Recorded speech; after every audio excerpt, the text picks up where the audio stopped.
We are joined now by Mike Norvell, Florida State Seminoles head coach, coming off first pad pop and scrimmage of the season on Sunday night. Mike, how do you handle that? How do you handle how much contact, how hard you're going to go as you prep for a long season? Well, I mean, there's been plenty of pads popping through these first 9 days, and last night was the first full tackle, taking guys to the ground. Work we've got, and it's necessary. I mean, in our team, we know there's only one way you get tough, and you got to go practice it. You got to practice toughness. You got to compete. You got to, we're going to be very smart in how we do it, but that's one of those competitive edges when you're willing to be physical, when you're willing to prepare yourself and train to be able to do it for an entire season. I mean, that's part of our process of growth. And, I've really been pleased with the way that our guys have gone about it through 9 days. I thought last night, there was a lot of good work, having everybody, just like a game situation, being on the sideline, seeing some young guys have to communicate, go out and execute, out there at Doak Campbell Stadium. I mean, it was a lot of fun, and, I thought it was a productive scrimmage. Is that physicality something you can adjust, or something you can have a little more of now that you're deeper on both lines of scrimmage than you were, say, 3 years ago? Well, I mean, it's I do like our depth, and the competition is probably what helps elevate it, in a lot of ways. But for us, it's like I said, there's just only one way to get it. You can't hope about being tough. I mean, you got to go prove it. You got to go earn that distinction by the way that you perform, the way that you play, and that's something that our guys embrace. And it's a 365-day process to grow and develop that. Whether what they're doing in the weight room, the way that they're taking care of their bodies, our athletic training department, they do a remarkable job, and our guys they embrace that strain. And when you look at how our teams grow through the season, it's something that it's got to be earned. And I think our guys, as much as any year before, I think they've embraced that for these first 9 practices, and I really like what they're showing. And we got to have a huge week this week, as we're in our second week of kind of that last week of camp that we're rolling through. It's going to be critical. I heard you use that word strain earlier this offseason, talking about one particular play, and it's the blocked extra point against LSU last year. And as you prepare for LSU this year, how much can you go back to that one? Because most people think of an extra point as an automatic, as a given. If you don't block that, you might not win that game. We might look at your season very differently if you don't block that extra point. How much can you point to that as you're talking to your players about, hey, in that moment, that one little extra effort can mean everything? I mean, those are those program defining moments. And, it's, even when the touchdown was scored on the last play, I mean, I remember standing on the sideline and just holding up one finger, one more. You get one more play, and to embrace the opportunity, to understand that each play matters. There was plays earlier in the game that put us in that position to for the positive. There was plays in that game that put us in a position in the negative. But every play matters, and just to be able to have that as an example where every player, part of this program, remembers that lived it.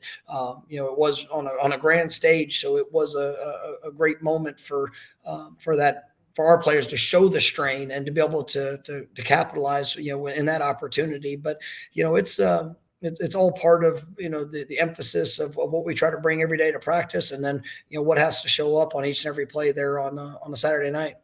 So I went on the War Chant message boards, and boy, they were thrilled to have a University of Florida grad on their message board. But ask them, what would you like to hear Mike Norvell talk about? What would you like to know from him? And one guy named Invictus Seminole had a great question that I am going to pass along to you. How did you and your staff and Jordan Travis himself take the guy who, when you got there, said, hey, I might need to change positions, and turn him into what he is now in terms of a leader and a guy who basically your whole team would follow anywhere? And it truly came down to work, and we had a great plan, and in helping Jordan develop, to build confidence in what we were asking him to do. we're a rhythm-based, passing offense. And, that's something that, I think Jordan, thrives in. And as he grew more confident in rhythm, timing, he's an extremely smart quarterback. He understands progressions. He understands, protections, where the ball needs to go in a very, quick process, in his mind. And, I think just as he's worked through it and as he's had to go through the highs and lows of playing quarterback, I mean, he's experienced it all, but he's never backed off. He's continued to push. I've had the utmost confidence in where he would develop and what he would grow into. He's done nothing that he's done has surprised me. And, I have the highest expectations for him. And I believe the sky's the limit to what he can accomplish, not only, in his final year here at Florida State, but for in his future because of the work that he's willing to put in. And, I think that's what makes him the leader. And, when you're willing to do the hard things, when you're willing to push yourself, and when you get knocked down, to get up and continue to stay focused on the journey. I mean, that's what he's lived out. And, he's a special player and a special man. So a couple springs ago, you had him, you met with him, you had him go out and look at the trophy case, and where you can see Jameis Winston's Heisman and Charlie Ward's Heisman. And you said, you can be this guy. At that point, did he believe he could be that guy? I hope that he did. And I would say that, the work that we've seen and the way that he's grown, I would say that he did. He just maybe might have needed somebody else to also know that they were going to be a part of that journey with him. And that's one of the things that, I believe in him. I think he's got great talent. I think he's got great ability. He's got great character, and he cares about others. And when you have those traits and a work ethic, behind it, that's going to be willing to push. And, as we've grown the supporting cast around him, I think it's really just all come together for him. And, you see that in the way that he plays, and you also see that in the way that he prepares on a daily basis. So my friends at War Chant also had a bunch of gray hoodie questions, which I noticed you put the gray hoodie from last season up for auction for charity.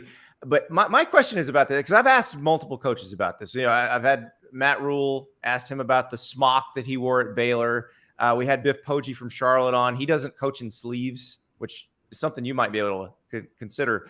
But how do you decide what your signature sideline wear is going to be? Do you decide that at the beginning of the season to say, this is my thing, or is it game by game? It's game by game. Really was the thought process. I mean, there's certain things I like to wear. I mean, I like wearing hoodies. So, yep.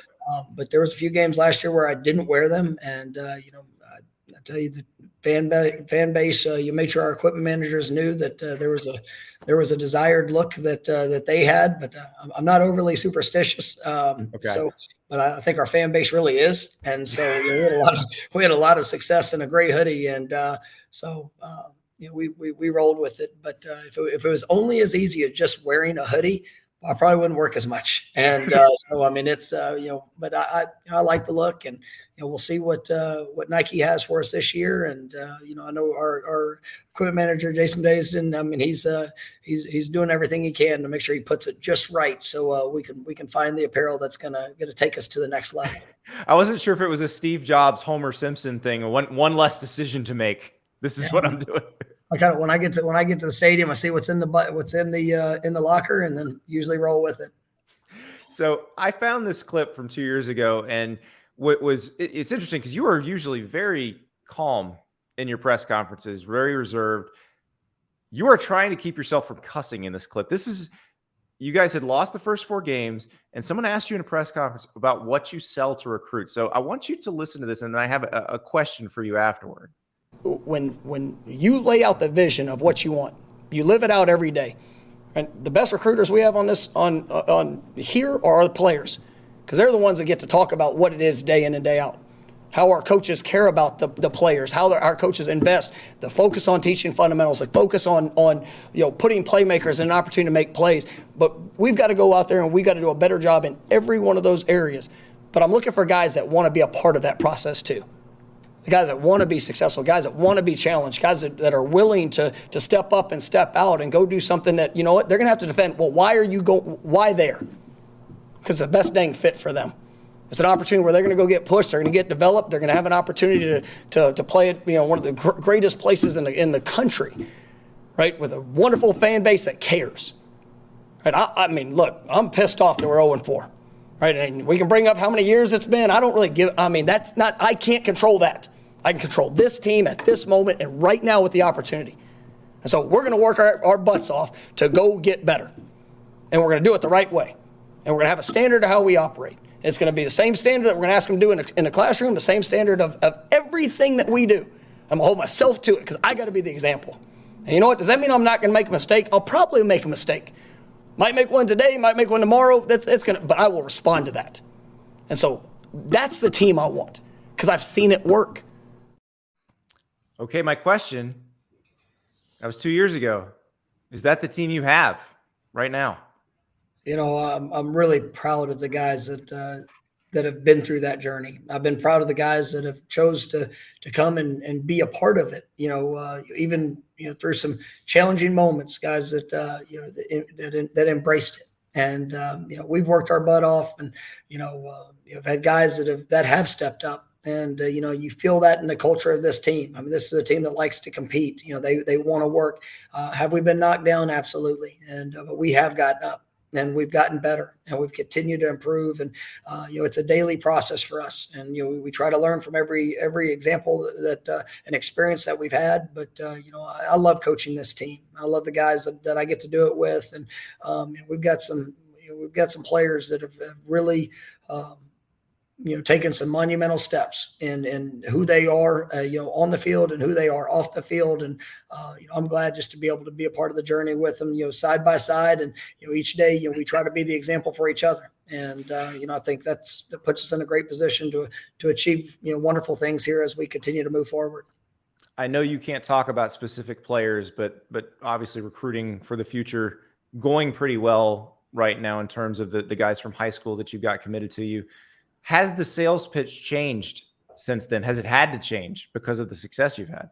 No, I mean, it's, as you have success, the vision is not one that's hoped for. It's one that's being lived. And, when guys can see themselves in current players, when they can see themselves out there doing the things that you want them to do, when you can paint a picture of this is why you are such a great fit for what we're doing, because they see guys on the field, doing it at a very high level. And then, it's also who we are off the field. And, to be able to talk about an all-inclusive program, I mean, we're excited about the 10 wins last year, top 10 finish, all those things. We also had the best team GPA ever in program history.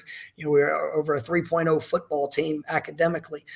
That's a team that embraces the challenge to just be better, to go be their best, whatever it is, things you like, things you dislike. But, when you're willing to live up to that standard, I mean, it's important. And when you find guys that, are willing to take the road less traveled, just to push themselves in every area. I mean, usually great things happen and you get like-minded individuals. So, it's the message hasn't necessarily changed, but the examples of what it can be, that's been proven. And they've seen the growth in our program, and they know that they can bring a new element and even a higher performance of ultimately where we want to go. So I have to ask you this before I let you go, as we sit here on Monday, August 14th. Any big announcements planned? Any big announcements? Not that I know. I had to throw it in there. I know you're like, dude, stop. I gotta worry about LSU. I can't worry about this other. But seriously, my big announcement is we're gonna be practicing tomorrow morning, and there's gonna be some pads popping in Tallahassee. That's a big announcement. There you go. With all this other stuff going on at the presidential trustee level, is it hard as a coach to keep everybody focused on the thing at hand? No, I mean, it's what we have to live. We talk. I've been asked so many times about expectations for this team this year, and a year ago there weren't many outside expectations. There's plenty of people that tell us that we weren't very good, or they didn't think we'd be very good. And if we got caught up in listening to that all the time, then probably would have you lived up to what others' expectations were. For us, it's about controlling ourselves, controlling what we do on a daily basis, continuing to grow, continuing to improve.